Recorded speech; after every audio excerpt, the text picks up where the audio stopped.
जय श्री राम। कैसे हैं आप? और क्या चौथे चरण में मजा आ गया, सब तरफ बम बम है। हरदोई में प्रधानमंत्री जी ने ऐलान किया, साइकिल वालों के पसीने आ गए, मुंह दिखाने लायक नहीं बोले। धो दिया प्रधानमंत्री जी ने, बता दिया अरे अपने मोदी जी तो भगवान विष्णु का अवतार हैं। कभी चेहरे से देखो ना, दाढ़ी बिल्कुल जैसे भगवान जी लगते हैं ना, बिल्कुल ऐसे लगता है कि विष्णु जी और योगी जी और मोदी जी की जोड़ी तो सच में बिल्कुल भगवान राम और विष्णु की जोड़ी लगती है। ये साइकिल वाले गुंडे आतंकवादी मोदी जी ने बताया कि क्या क्या करते हैं ये लोग।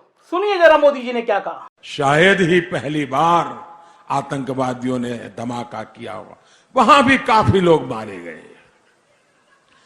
लेकिन इन्होंने क्या किया साथियों, इन्होंने क्या किया। यहां समाजवादी पार्टी का जो चुनाव सिंबल है ना, उनका चुनाव का निशान है ना, तो शुरू में जो बम धमाके हुए वो सारे के सारे बम धमाके उन्होंने बम साइकिल पे रखे हुए थे।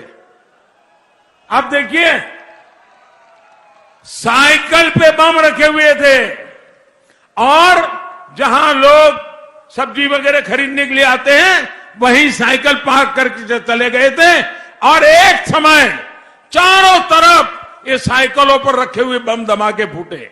मैं हैरान हूं, ये साइकिल को उन्होंने क्यों पसंद किया। सुना आपने? अबे आतंकवादियों को साइकिल ही मिलती है क्योंकि रिश्ते हैं। मोदी जी ने साफ कर दिया और पूरी जनता को समझ में आ गया, झाड़ू लग गई। मैंने बुलाया ननकू को साहब, समोसे मंगाए चटनी के संग। मैंने कहा इसको थोड़ी मिर्ची लगाता हूँ। लेकिन ननकू बहुत बोलता था ना, साइकिल साइकिल साइकिल। आ गया समझ में, आतंकवादियों ने इस्तेमाल साइकिल का किया। अबे मैं तुझसे फिर कह रहा हूँ, तू बदल जा। देख ननकू, जरा से दिन बचे हैं, योगी जी फिर आने वाले हैं। पैर छूले योगी जी के, सैगल साहब के पैर छूले, सैगल साहब ले जाएंगे योगी जी को, कोई माल वाल मिल जाएगा तेरे को। तो इधर एडजस्ट कर ले यार। सारी मीडिया ये कर रही है, तुझे पता नहीं क्या परेशानी है। करोड़ों करोड़ों रुपए विज्ञापन दिए गए हैं, तुझे पता है 1000 करोड़ रुपए बांटे गए हैं अखबार वालों को, टीवी चैनल वालों को एक साल में। तो ये फटेहारी की जिंदगी जीता रहता है, यहाँ कर्जा देना, यहाँ पैसे देने, हमेशा दुखी रहता है। पता नहीं किस दुनिया में। बात मान यार, आ जा यार। नन को बोला, मैं सोच रहा था चुनाव में तुम्हारी कांव को 2-3 दिन से मुझे सुनाई नहीं पड़ी।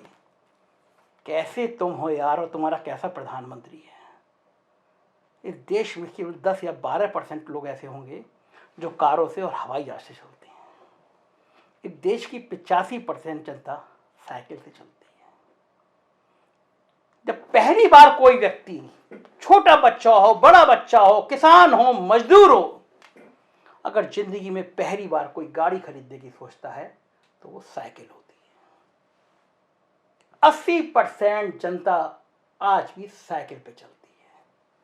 मगर तुम्हारी पार्टी को तो गरीबों से मतलब ही नहीं है। उन्हें तो अंबानी भैया चाहिए, उन्हें तो अडानी भैया चाहिए, और तुम्हारी जूते चाटती हुई तुम्हारी जैसी गोदी मीडिया चाहिए। तो तुम तो कहोगे आतंकवादी। प्रज्ञा ठाकुर बुक हुई थी तो क्या साइकिल पे बम रखने गई थी, या वो स्कूटर था? जो प्रधानमंत्री विदेश के आए हुए लोगों को साइकिल गिफ्ट करते, वो साइकिल क्या थी? प्रधानमंत्री जी को हो क्या गया है?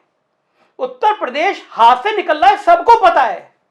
तो तुम अपने गोदी मीडिया समझाओ प्रधानमंत्री जी को, भाई तुम्हारी क्या गलती है। ये तो तुमने एक ऐसे बढ़िया महाराज जी को बिठा दिया जिन्होंने लुटियो डुबो दी, जिन्हें कुछ पता ही ना था, जिनके सैगल साहब और अवस्थी जी के अलावा दुनिया दिखती नहीं थी। और एक और काबिल अफसर एसपी को रख लिया था। प्रदेश के आईएएस अफसरों से डायरेक्ट वसूली की जो लाइन चलती थी, महाराज जी को तो पता ही नहीं कि नाक के नीचे कैसे बेईमानी का साम्राज्य चलता था। अब एक गोदी मीडिया हिम्मत होती तो बताते, पूछते महाराज जी से कि जिस तुम्हारे प्रमुख सचिव पे घूस लेकर लाखों रुपए का आरोप लगाता, उसे हटाया क्यों नहीं। मगर गोदी मीडिया तुम कहां पूछोगे। अरे यही पूछ रहे थे प्रधानमंत्री जी, लखीमपुर में रैली करने जा रहे थे तो लखीमपुर में रैली की क्यों नहीं? क्योंकि लखीमपुर में टेनी महाराज का बेटा जिस तरह जेल से निकल कर आया है, किसानों को याद आ गया कि एक जीप कैसे किसानों को रौंदती है। और आईबी ने बता दिया कि प्रधानमंत्री जी अगर आ गए लखीमपुर में तो किसान कर देंगे बुरा हाल। कल चुनाव है और ट्विटर पे ट्रेंड कर रहा है BJP boycott, UP BJP boycott. देखो 25,000 से ज्यादा ट्वीट हो गए हैं।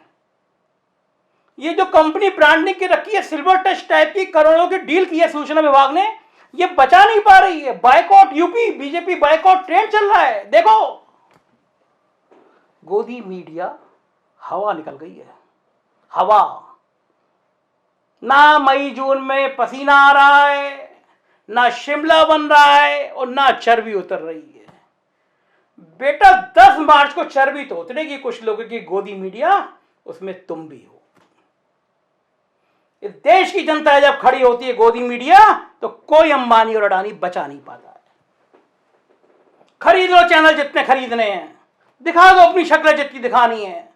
जब क्रांति होती है और जब इनकलाब होता है तो तुम जैसे चमचे भी दिखते नहीं है। और गोदी मीडिया लिख के रख लेना, इस देश का जब इतिहास लिखा जाएगा तो तुम जैसे पालतू चमचों की बातें नहीं लिखी जाएगी, 4 PM जैसे क्रांति के अखबार और क्रांति के चैनलों की बातें की जाएंगी। लिख के रख लेना गोदी मीडिया। एक तंत्र इतना परेशान हो गया था कि YouTube को बंद कराया, लेकिन इतिहास रच गया, पूरे देश ने उसका साथ खड़े होकर दे दिया। ये होती है गोदी मीडिया, सच की ताकत। तुम ना कर पाओगे। तुम कमाओ पैसा, तुम कमाओ अय्याशी, तुम करो ठेकेदारी, हम ऐसे ही फकीर ठीक है।